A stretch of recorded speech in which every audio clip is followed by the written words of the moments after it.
Hey, welcome back to the thing of this. Welcome back to. Hey, welcome back. We're so excited to be back. This is previously on. Previously Previously on. on. Hi, Danny. Previously on, we said some stuff about conservative comedy. I'd like to And I'm begin. Matthew. And now you. I'd like to begin Yes, please, by please. Do. pouring one out and saying R.I.P. Well, I have two beverages today, so I got a lot to pour out. Pour them into each other in ultimate. My coffee smoothie or my smoothie coffee? Yeah, It's a tough smoothie call. coffee, I think, is going to work better. But we got to pour. We got to pour one out in honor of everyone's favorite hacky joke dying, Spirit Airlines. Airlines. Man, oh man. A lot of comedians. R.I.P. A lot of comedians devastated. Whoo, buddy. Do you have any spirit jokes? I don't. I never wrote one. I could write up a joke about this. I never flew Spirit because of how many jokes I heard about it. I heard so many jokes about Spirit. I'm like, I don't want to experience that and then be a hack. Yes. For having had this thing happen to me. I did fly Spirit a couple times. Spirit and Frontier. I think Frontier really gets off easy on the Spirit conversation, and I'm always like, Frontier is the same game. I flew Spirit a couple times in my college days. And by college days, I mean my college touring days. Oh, yes. And they nickel and dimed you so hard. See, that's what I always figured. I'm like, yeah, but after you add my bag and my seat, it's going to be the same price. The bag, the seat, the moving, the thing. The second you start going, I'm in any way want to travel with more than a toothbrush on me, you can't do Spirit. 2 toothbrushes? Ooh, that's gonna hurt. That's gonna hurt the wallet. They would destroy. Because you could have a backpack and that was it. Anything beyond a backpack, they were gonna absolutely kill you. So when I was in my early college days, I was legit able to fly with just a backpack. Yep, same. But now that we're doing this for real, I've never flown Spirit since. Bro, the college road, for fans of comedy, the people, we do not talk about the college road being one of the toughest games in the biz. Ooh. Wow, that was back when you could make money doing college shows. I don't think that exists anymore. I don't think any ways of making money as not a ticket selling headliner exist. I think this whole industry pulled the ladder up behind it. Cruise, but that's not for someone in their 20s. I was in my 20s. I started doing college shows when I was 25, which is the perfect age to do college shows. And every year I got worse at it because the older I got, the less I could relate to the audience. Yes, every now and then. When I was 30, I was like, old man, sign up for Social Security. Oh my God! By late 20s, I remember by late 20s I was still doing colleges, and I was like, guys, don't know what I'm doing here anymore. Don't know. I did 40 in a year, I think, because I lost my job and then I started booking college gigs immediately. I think my first year I did 40, and I made probably my rate was 1,000 per show. I remember I was routed and making 700 per show on some of them, but dude, it was a living. I got by, I could pay my rent, but I was flying Southwest out of LAX, connecting every time because there was everything was on the East Coast. I booked all my shows in Connecticut. I did NACA Northeast and I did NACA Nationals at the same in Hartford as well. And then I booked, all the shows around there. So I'd fly through Midway to Bradley. I'd fly day of because I didn't want to pay for an extra hotel. So I'd catch a 5:30 a.m. flight, hang out, grab a sandwich at Midway, land at 4 or 5, run straight to my rental car, and then drive another 3 hours to whatever, Portland, Maine, or worse, Bangor, Maine. And then try to get out the next day and then go straight to the Comedy Store to not do spots. All with the one backpack, one Speedo backpack. Oh. It was one speed. That's so you. Mm-hmm. Dude, swimming backpack. Incredible capacity. Incredible, yet still fit under your seat. Never use the overhead pen. Dude, I would do the ones I was most proud of was my 24-hour ones. Oof, when I would go... I leave my house, I'm going to fly to Maine, and I'm going to be back home within 24 hours. Mm-hmm. That's how tight. Great. That's how tight I would book it. Yeah, well, you can catch an AM, or you're good at catching morning flights. Still to this day. To this day, which is wild to me, because if I get up that early, the day's gone. I lose 2 days. get me on that flight, knock me out. God, I'm such an old man now. When I fly back, I don't on a Sunday when I fly back, even if it's like a good flight at 10 a.m. and 11 a.m., Yeah. I do not book that night out on Sunday. So Sundays I take off because I wait. If I fly that day, that's all I want to do that day, and I want to go home and just I don't know, veg out, watch the pit. Yeah, Ugh, we're not. I'm I not. hear I'm not that. hungry the way I was. But man, those were God. Those were tough times. What years were you doing that? It was before I knew you because I Uh got huh. into it early. Hmm. I was with I was with Joey Edmonds Presents. A s- they no longer exist. I don't think any of the boutique college agencies exist anymore. Now it's Joey Edmonds past. I re- clip it. It suffers from the conjugation of verb and a noun having slightly different pronunciations: contract, contract, present, present. Yeah. Sh- The Joey Edmonds Presents, and I got with them like super early because I opened for my friend Josh at a Uh-huh. college, and we did well, but they just liked the both of us. Mm-hmm. So the lady like booked both of us to come back, Mm-hmm. and the that was how I got signed. The college agent called me. She's like, "They want to book you again too. Who are you?" This is before me. This is before you. I was doing colleges Wow. We met in 2013. early. That's how I did. Yeah, you were That's you how I were did my first. That's how I did my first like hour huh. How many did you do? colleges. Yeah. I probably only got up to like 20 a year because I never got into a NACA. Yeah. Oh yeah. Oh, NACAs, buddy. I could talk all day about NACAs. Oh my God. I We don't know if can't. they exist anymore. They do. They do. Okay. They're still out there. I was talking to Yeah. somebody doing them, Yeah. and I Wow. said, Nice to know. Nice to know the N- NACA game is still No. going." Those that don't know NACAs, you would bring a bunch of college kids Into to a an airplane. random, yeah, to the worst place you can imagine for comedy. Yeah, Reno, Hartford, convention towns. It's a place where the downtown has ample parking. And there's a Yes. convention center with multiple hotels. It's a certain kind of city. Fort Wayne, Indiana, Peoria, Illinois, Yes. yeah, Spokane. They're just not too busy of metropolitan areas. Never going to be a direct flight. Never ever in your life going to be a direct flight. Hmm. Yeah, and you apply. It's like $250 to apply, or it was back then.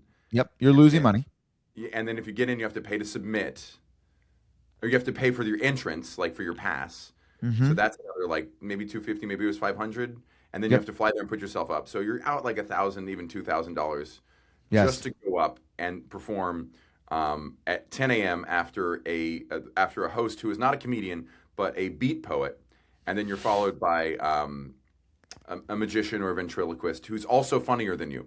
By the way, Yes. they're a magician and their jokes are better than yours, and you hope Yes. you book anything at all. Um, yeah.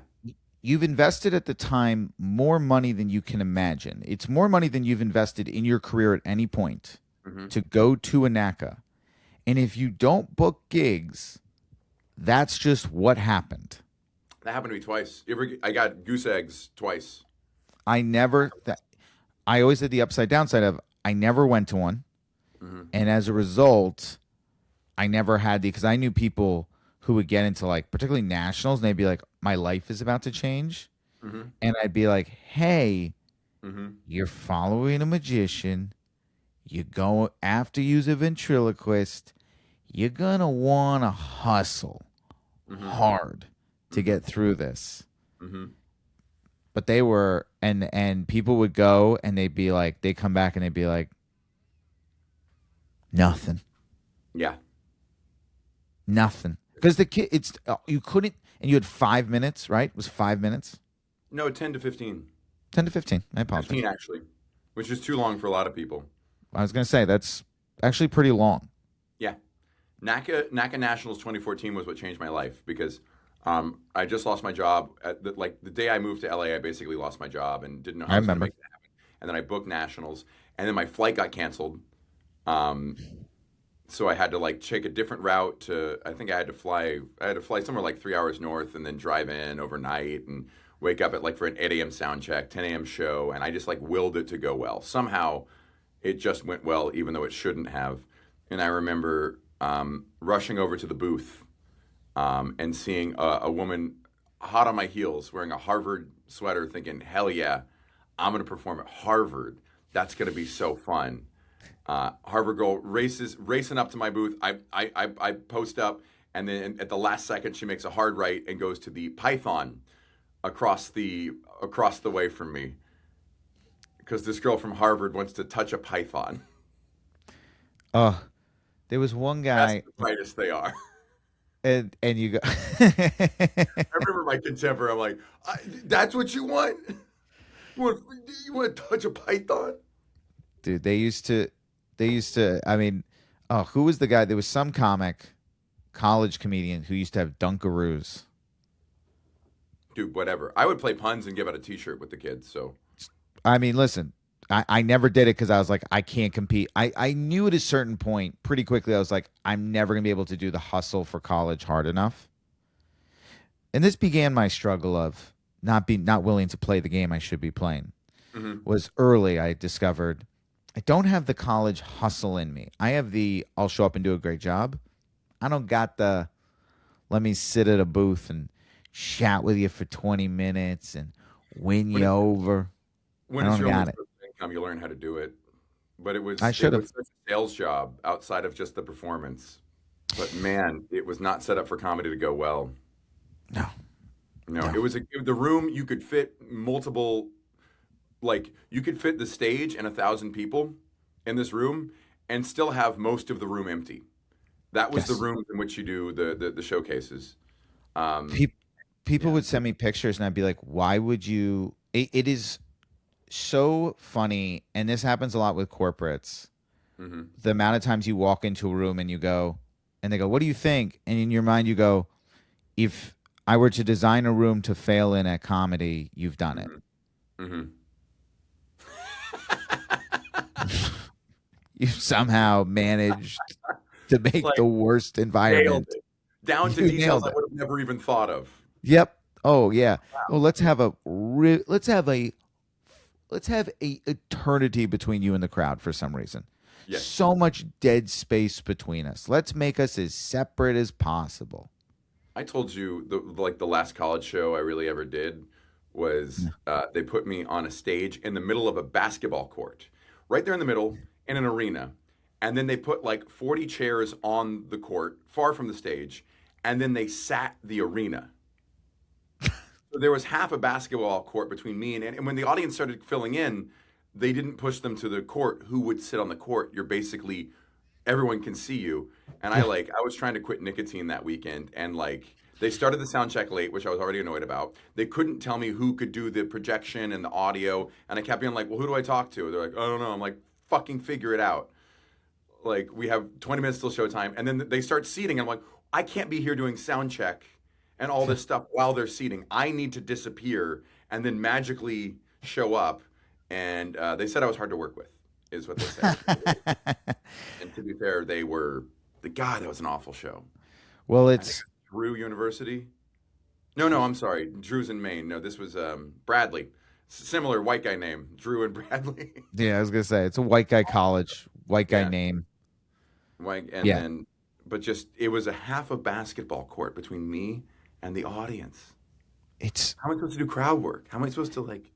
it's so hard because you are difficult to work with because of you had a moment of honesty because you can't do that. You have to go into these environments and go, love it. hmm Wouldn't change a thing. I mean, that wouldn't change a thing. Maybe we could potentially. What if we? And I'm just spitballing. And you can try to get things changed, but the second you go, I need someone to fucking figure this out. They're like, Yeah, okay. I mean, you're done. Like yeah, you can't say it. yeah, You got to be a yeah. good little boy. But I mean, you always have to do. Luckily, I don't do colleges anymore. But you always, I feel like there's always something you have to do that's not the fun part of the job, even for entertainment, even when you're living the dream.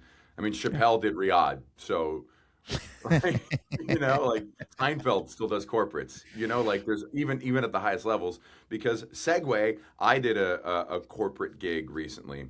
Done a couple recently, but this was a tough assignment. The money was really good.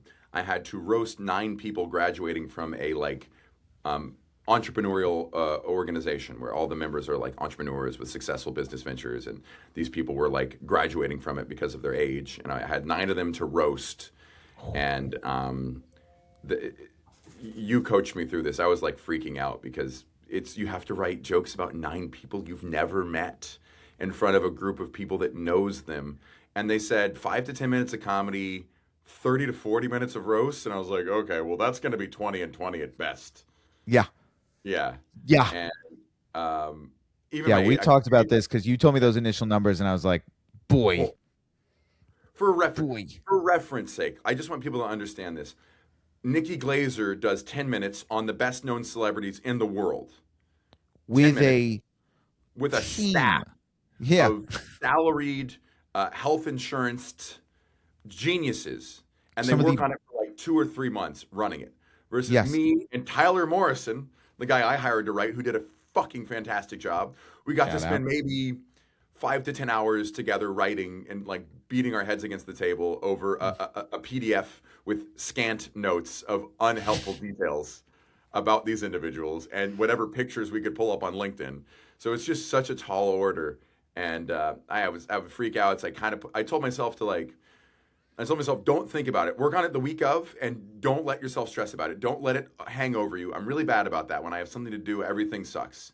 And every moment is filled with guilt of me not doing it. So I told myself, wait till the week.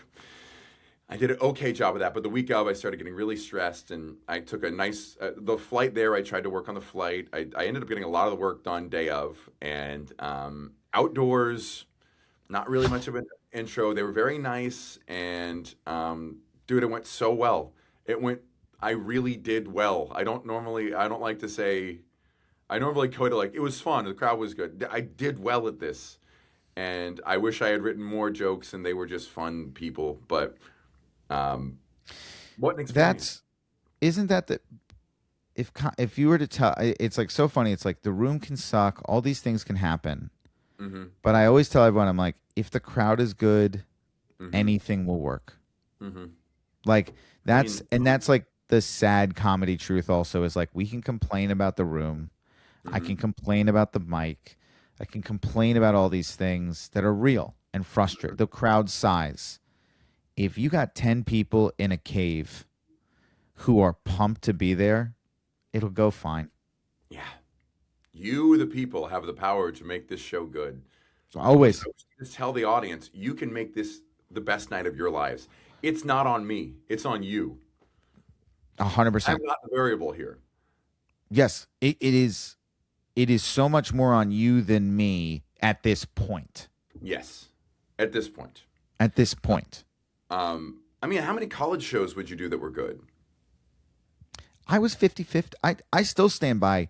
You would show up doing these colleges because they'd route you. So you do like 2 or 3 on a run. Mm-hmm. And every document looked the same. Mm-hmm. Every document was the same. It was like, you go into this room at this time, sound checks at this time, good luck. Yeah.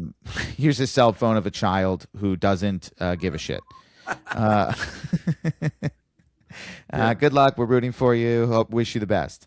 And it would say something like the Shrapnel Auditorium, which could be anywhere from a dumpster in the back or a beautiful theater. And that was the thing, is you would show up to 50% and you would walk into a beautiful theater. Mm-hmm. I can't sell a ticket at the time. I can't move a ticket. I walk into a theater and they're like, yeah, so it's going to be packed. We always are packed for this. And you're just like, what? And you'd have truly the greatest show of your life. And then the next day, same sheet of paper, same auditorium, same exact. You show up and they go, fold-out table in the middle of the student union. Yep. And they go, and by the way, we did forget you were coming. So, we texted some of our friends so there'll be people. And you go, yeah, that was same sheet. Doing college shows was what made me start to get like pretty bearish on colleges, where I'm like, they have how little they cared about what they paid me. You're like, oh, maybe let's say there was a gig where I made $2,000, right? And then like 10 kids showed up, and you're like, okay, That's what you'd pay to see Seinfeld, but you're watching me bomb Mm-hmm. per kid, but $200 a head or worse. Yep. Yeah, am I No, doing that you would right? go. Yeah, yeah. Yeah, you would go to these. It's true. By the end of doing colleges, you leave there and you go, you know what? I don't know if these colleges are spending student money the way they should, and they might be overcharging for their services. Yeah, how little they care. And like you show up and you're like, "Hey, this is a lot of money to me that you're paying me. So I'd like this to go well either way, but that you're paying me well, I'd love for this to go great." And they're like, "Take it or leave it. We need to spend this money." It's like Brewster's billions. Like, well, we just need to we have this amount and we got to spend it. So You, we'll pay you more if we need to. my college agent, never once saw my act. They don't care. They God, they don't don't care. care. They don't No. care. Here's all she knew. She Yeah. knew I would show up on time. She knew I never got a complaint, Yeah. and she knew I never slept with a student. That was her two. She had two rules when I signed with her. She was like, "Don't ever sleep with anybody who booked you." That's like the main rule. They That's the really main break it up, rule. which is Don't. why I broke it. Um, and then the second rule was, you're going to show up to some, and they're going to go, "We forgot to book you. You can just go home." yeah, You dude. have to stand on a stage and hold a microphone for an hour. Hmm. And there were some where I would literally say to the kids, I go, "I'm so," because they'd be like, "We forgot. It's no big deal. We have the check. We'll give you the check." And I'd go, "I appreciate that. I'm going to stand on this stage and I'm going to do a Q&A. We can talk. Let's just chat about life. I have to stand on this stage with a microphone for an hour." Don't let Fox News hear what we're saying because they're gonna run with it. The kids also got, well, I mean, my views on college have shifted quite a bit over the years. I like again. I have two minds about it, as you should. Where Which, they're doing a and lot of Matthew, and Matthew, yeah. I'm going to stop you right there. That's going to get you in trouble. That's Matthew, what you want to do with an opinion is you uh-huh. want to pick a side and go so violently in that direction that Yes. you don't even contemplate the other side. This is what discourse is in 2026. You're going to want, think about it, Matthew. This is the entire nature of education in this country and what you think of the college system and the higher learning education that we offer in this country, which Mhm. is some profit involved. So it could potentially get complicated. But instead, you're going to want to pick one side and go so violently in that direction. And if you even sniff the middle, you're going to get destroyed online. Good luck. I'm rooting for you. Good luck. Well, all of that said, I'm going to dive into shallow waters without checking the depth. Smart. The colleges, I think it's important. I think they need some major reformation, um, and there's lots of fair criticism to be hurled at the system. That said, the demonization of it is purely an effort of people on the right. Not purely is the wrong word. The demonization of secondary education is so strongly molded. I'm going to start over. The demonization of secondary education by the right is so purely to finish my sentence. They want to create, and I'm not saying I agree with this, but I'm going to finish your sentence for you. There is a goal of the educated are elite, the elite are bad. So if we kill that education and we kill the ability to get I would say it's a structured education, right? Right now, there's a lot of education happening in unstructured places. The internet. We're learning a lot. It's not always right. And in theory, college is a place where you go for probably the last time in your life. And someone who is an expert is going to stand on a stage and go, "Here's what we think is true." And Uh-huh. this is the last time that's going to happen in your life. The rest of your life, Things are always coming through a filter. Things are going to come from the internet. Things are going to come from your friends. Things are going to come from your bosses. You're going to work at certain companies and they're going to influence you based on the work they're in. But this is the last time that somebody really smart's going to look at you and go, "Here's what I know is true and you should know this." Yeah, I don't know. I wasn't a humanities major, so when people are like, "Oh, that's it's fucking," Jeff Dye said that to me the other day. Your college is showing. I'm like, you know what I learned in college? Krylov subspace methods. Your Do you college understand? is showing I is one of learned. that I, makes me I furious. passed failed every humanities. I didn't want to read a single book or write a single paper in college. I just wanted to do math. I pass failed every humanity I took. I got a D minus in Roman civilization because I pass failed it. I did the minimum amount of work because all I wanted to do was code and learn equations. So please don't tell me I've been indoctrinated by this system. I couldn't have been less interested in any kind of liberal studies, any non-objective field in college. I went to NYU during Occupy Wall Street. Mm-hmm.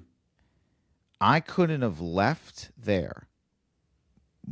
If you could have written a stew for me to hate liberals, put me at NYU theater during Occupy Wall Street, the level of intensity Yeah. that I was in, Yeah. and I didn't feel that way at the end. I was certainly not indoctrinated. I learned a lot. And I went to, yes, I got a theater degree. What did I really learn? We could debate it all day. Another conversation for another time. I learned how to roll around on the floor better than you. I'll tell you that, Matthew.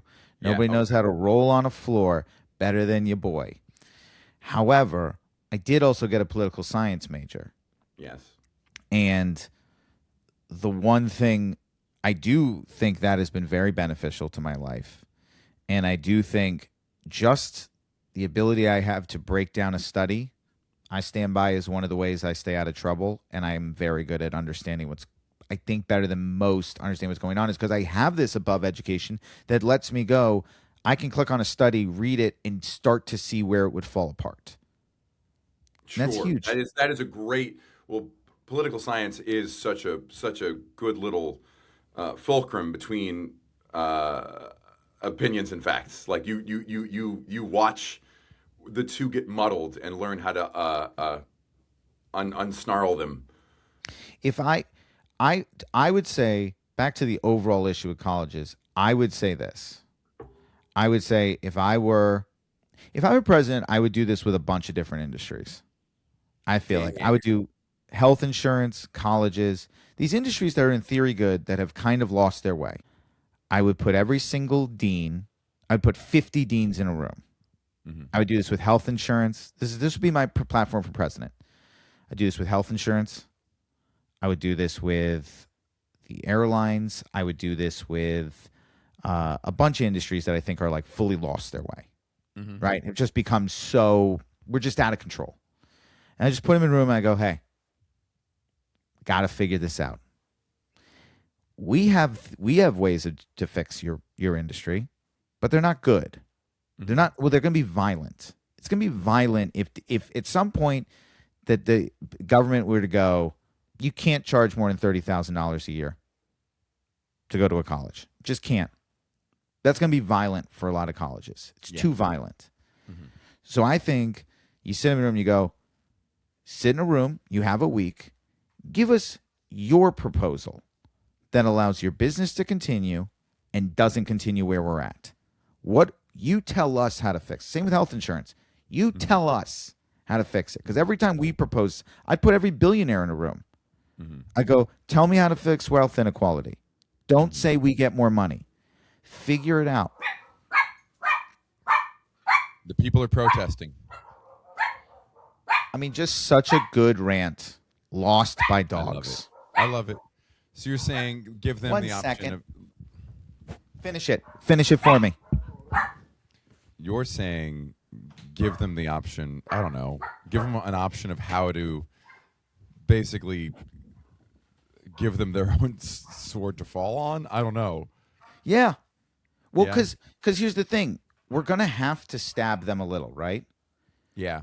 Well, this is There's the no problem way with to. nonprofit industries is that Yeah, like you they can't. kinda, Yeah, no one's like these checking. health insurance companies are built for profit, and Mm-hmm. to I think it's the biggest issue is every proposal about health insurance to fix it involves decimating these companies, Yeah. decimating them. So the only way to fix it is to go give us a way to do it that you're going to have to go get smaller, but it won't be as like give us the version that allows you to continue to exist Yes. I to and me moves us the closer issue because is I just think both colleges are out of sides, control. You can't charge $80,000 a year you know. for Hey, higher education. You just can't do it. can I provoke you? You may. New rule. NYU is no longer cool. It was one of the cooler schools. It was, you put it in a screenplay. He went to NYU. That used to represent someone escaping a small town to go to this bohemian melting pot. Dude, Barron Trump goes to NYU. Put away your sweater. Stop dressing like Julian Casablancas. This is not cool. This is no longer cool. You're House Slytherin now. Do you understand? You know better Okay. than Stanford. You know better than Princeton, Harvard, Yale. Boo! How I know you're in NYU. dare Boo! you? Boo! NYU. How dare you? All day, not cool. Calling It us used to be- Slytherin? Yes, Barron Trump, dude, the Draco Malfoy of American politics. He does have a Draco feel. Yeah, I'm not here to argue that. yeah. Listen. Does he go there? Yes. Is NYU cool? Not here to say it is. It was. But we're not Slytherin. Let's be calling us Slytherin. I won't accept it. Are we Gryffindor anymore? Sure, I hear you. Although you're criticizing us for not being a melting pot, and we have Barron Trump. So it does seem like we actually have some differing opinions there. Yeah, Your Honor. absurdly wealthy people of all backgrounds. Cool. That's fair. That's fair. They're giving out. It was meant to be the antidote to the, you know, USC and Harvard, like the institutional, like show business pipelines. And now it's no better. I mean, coming into the entertainment industry of like how many people, yeah, we knew each other at NYU. That's how I got the writing job. Yeah, I mean, that's dead. That's dead for sure. There's no writing jobs left, to be fair. So Yeah. who gives I mean, a- I don't know who's got a writing job these days. Now, am But- I extremely jealous because I went to a school that has almost no presence in the entertainment world? Yeah. Yeah, I would have loved if anyone at my school had been like, let's make a sketch team and put videos on YouTube. Maybe now they do, but my school was just far too practical for that. Far too practical, getting drunk and doing engineering projects. We're not Slytherin. I think we've entered a Ravenclaw period. We got some bad eggs. I'm not here to argue. We don't listen. It's not ideal, but NYU's. But Like, NYU, no, we're bad at sports. It's charming. Yeah, you're still fucking. it is charming, and the city's your campus. However, I do think. Yeah, well, never campus forget being the city's a bunch of disassociated buildings strewn across Manhattan It. with no discernible pattern. I mean, let me tell you, there's no more violent shift in your life than thinking you know what it is to live in New York City and then graduating NYU and realizing, oh, I'll never touch a building like that again. Can't relate, but probably better than Columbia, because Columbia, you're like, I live in NYC. I'm like, you live in a protected, cordoned off corner. Yes, we were at least in the throes of it. We Yeah. were in the throes of it, but it was a, oh, you kind of, by sophomore year, you got to live under Houston. I guess, you don't get to be in the nice area. And then it's like you graduate and you're like, I'm going to live in Connecticut. I mean, it's just, I mean, what are we doing? Yeah. Whoops. So sorry, so much hate for NYU. No, listen, I'll defend NYU lost- all day. But you admit you lost a step. You were losing a step recently, and the Barron Trump is really like okay, there is a shift now. I have no, it's funny. If I wrote a have screenplay, less. if I wrote a young adult screenplay, I would put an NYU person as the villain. How dare you? Right? No, I don't think I mean, it matters. Look, you could, but I don't think that's fair. I think that, though, here's the issue. NYU, that that I mean, I've just entered a place where I'm like, you just can't take out loans. I mean, You really can't. yeah. So Well, I mean, I've just sort that's of a hit bigger criticism of the American secondary education system. So, yeah, I there's know. an elitism to the whole thing. What about Well, Chalamet being an NYU grad? How does that make you feel? Chalamet is so funny. Every time Chalamet talks, I am so thrown by his voice. I've said this once and I'll say it again. He's a great actor, and I Great do actor. like that he graduated from NYU. Every time he speaks, like he's the De Niro of our generation potentially. He's such a good actor, and every time he's interviewed, he's like, "Yo, what's up? I love do," and you're just like, "Really?" Yeah. He talks like how Ariana Grande used to talk.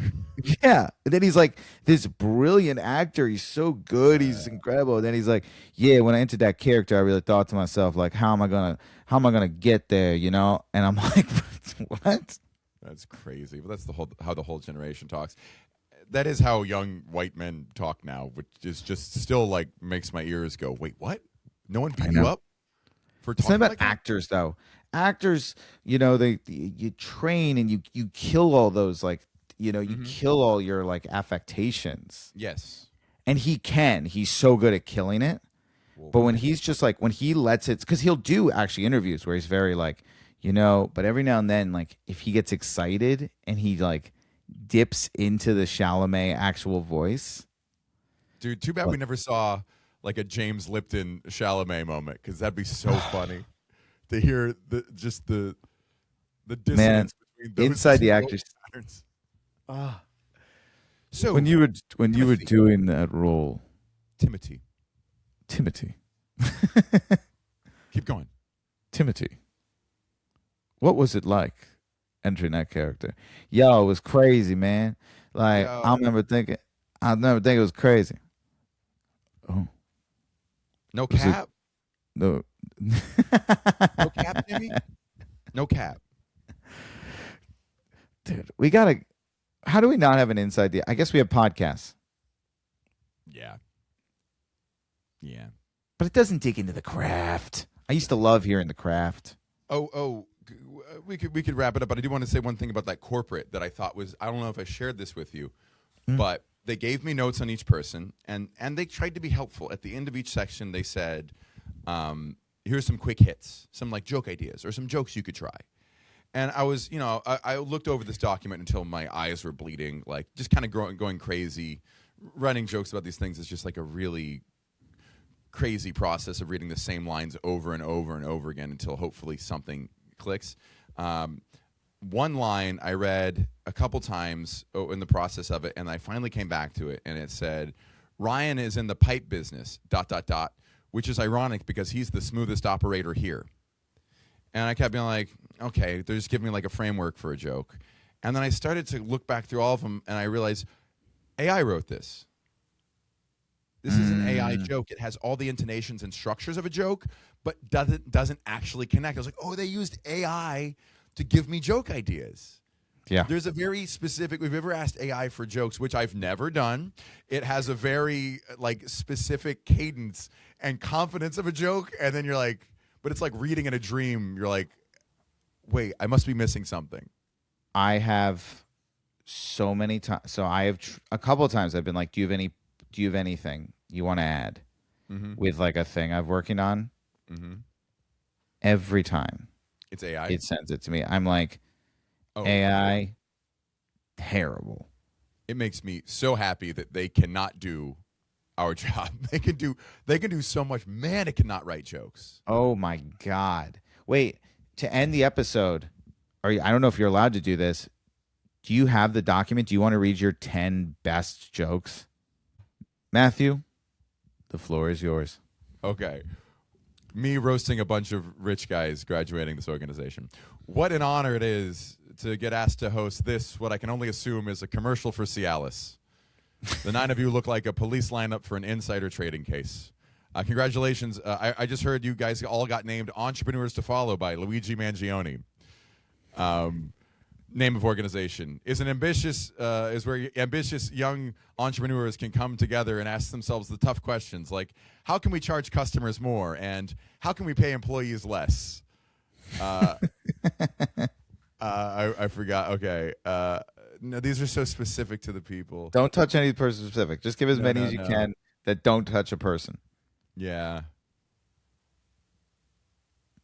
Let's see. No, this is good. No. That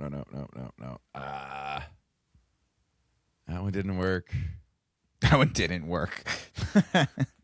There was. I think one thing was there was 7 white guys and then 2 Indian guys, and the 7th guy was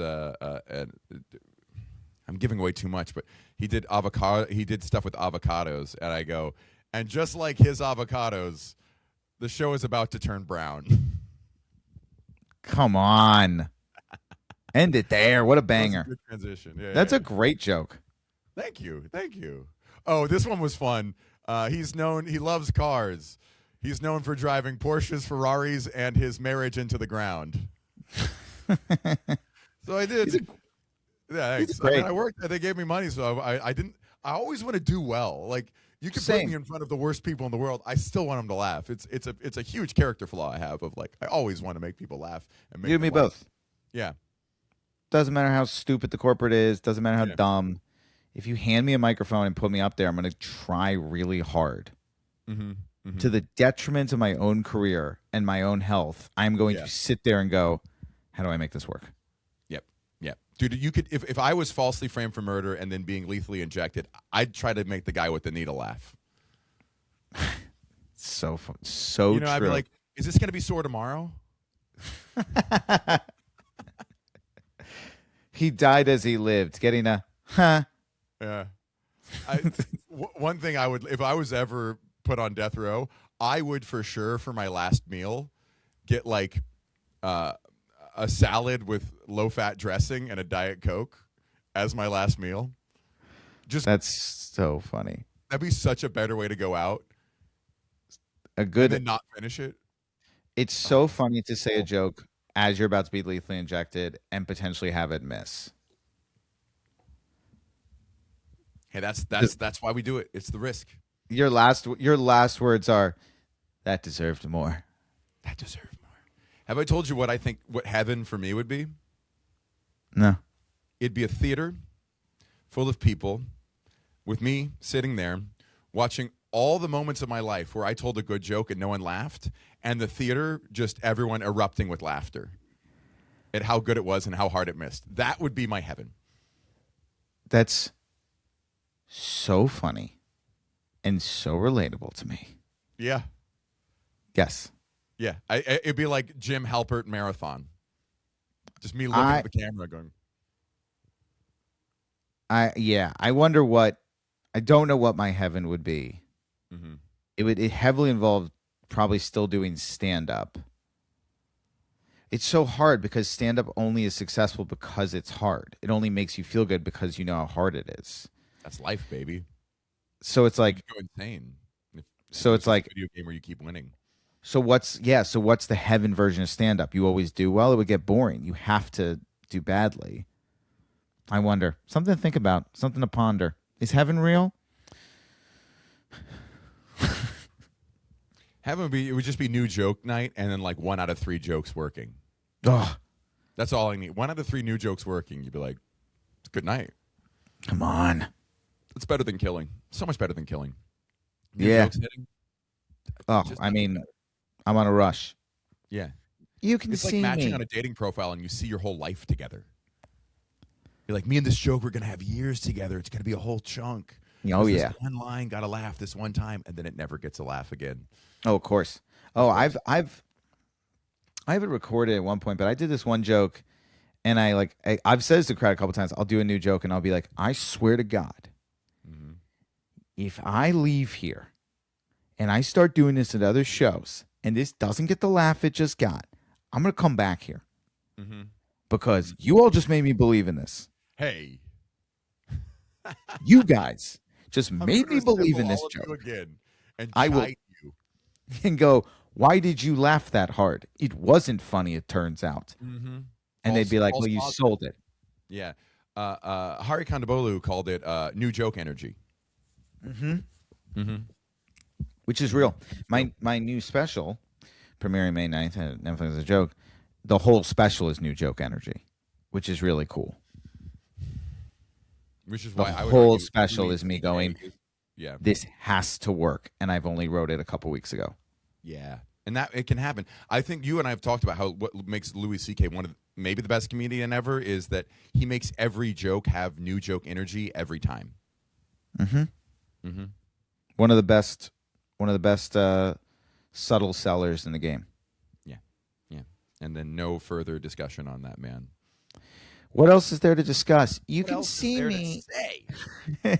Besides all yeah. What else has he done, really? Is there anything else you would discuss about him? You can see me.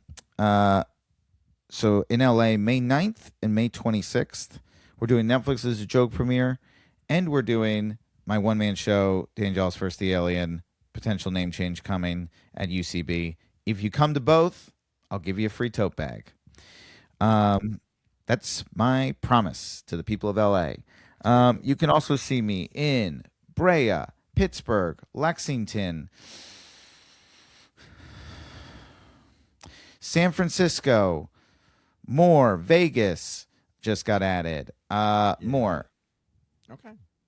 I'm going to be in D.C. This month, and that's probably going to sell out, so please get tickets now. And then Dublin, Ireland.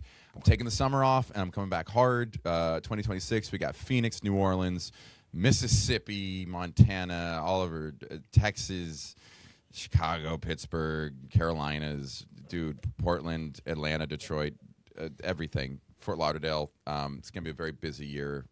Been great on the road. Thanks for the support. Please come check out the live show. It's, I think, pretty good. That's my guy. Yeah, we're doing it. That's my guy. We're doing it. Thanks. All right, buddy. Bye.